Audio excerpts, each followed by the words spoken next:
guys, John from Heroes and Legends, and I have a few Hour of Devastation previews I wanted to share with you and just give you my quick thoughts on. There's going to be a lot more later in the day once the GP Las Vegas stream gets going. I'm sure they're going to show some preview cards, and they also said they're going to do a kind of spell slinging with 2 decks with Hour of Devastation cards in them. So I'm sure tonight we'll have a lot more to talk about, and depending on what time all this comes out, I'll either do a video tonight or early tomorrow. I guess we'll kind of wait and see, but we'll definitely get all that information out there to you. Today we have 4 cards to look at. They're all uncommons, and they're all color hosing cards, but theatrically they share a lot of what you can expect from the storyline, I guess, going forward. And I do think they're kind of interesting, if nothing else. Quickly, before we get started, if you check out the description below, you'll find a couple ways to help support the channel, one of which is our Amazon affiliate store. Any purchases you make through any of the links, whether it's Hour of Devastation products or something else, a small percentage will come back to help support the channel. Also, you'll find our Patreon page down there, another way to help us keep doing what we're doing. And with that out of the way, let's get into these cards.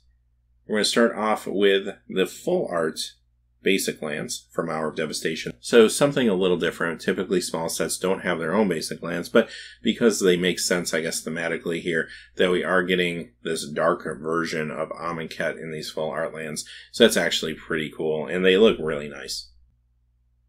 Alright, let's move on to today's cards, other than basic lands. And they all are basically part of a cycle. We see 4 out of 5. I assume we're going to see a Chandra's defeat at some point here, but we don't have that yet. But they're all color hosing cards that give you an extra perk if you happen to take out the given Planeswalker, in this case Gideon. So let's look at this one.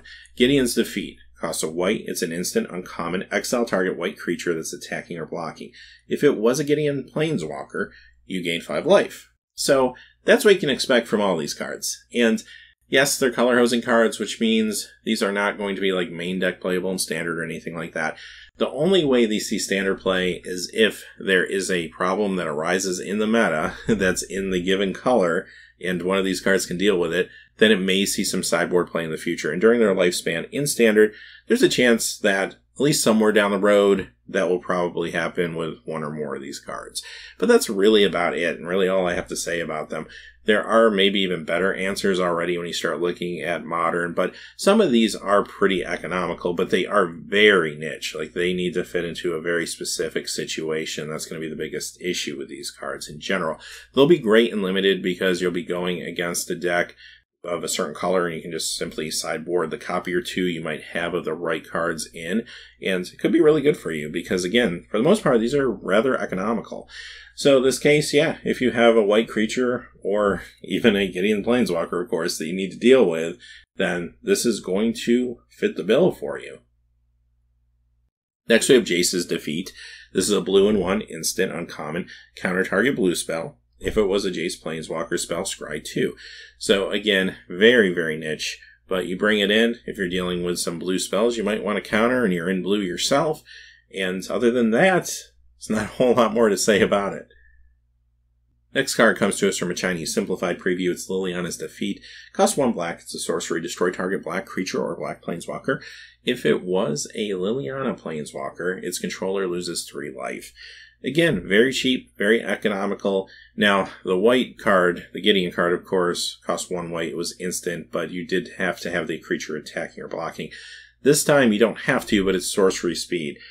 Again, great card against some of the black decks, and this is one that maybe gets sideboarded in against zombies, especially if zombies can kind of rise back into prominence now that Marvel's out of the way.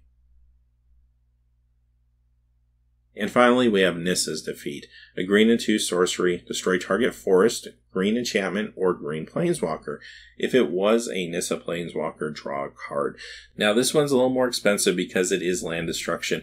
It costs 3, it's a sorcery, and it can only take out a forest, which is a little awkward because green is the color that can probably mitigate that damage more than anything else.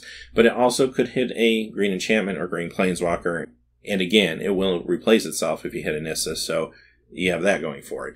Again, very interesting card. Color hosing cards. I know that this is something Wizards has said they don't really want to pursue in the future. Maybe this is kind of a last gasp, something they were working on for a while, and we're seeing them one more time, or maybe they changed their mind. I don't know.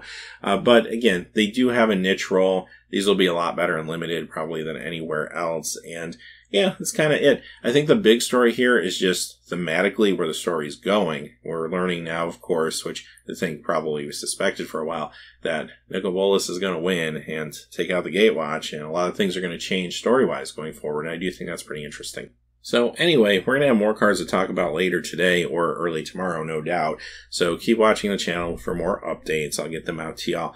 Also, we'll be working in our Market Watch this weekend too. But until next time, hey, thanks for watching. Please remember to like and subscribe, and have a great day. Hey, thanks for watching. This video is made possible by the generous support of viewers like you on Patreon. Check out the description below for links to our Patreon page as well as our Amazon affiliate store, where a small percentage of all sales will also help support the channel. Finally, if you haven't had a chance yet to subscribe, hit that subscribe button so you don't miss any new videos on Heroes and Legends. Talk to you again soon, and have a great day.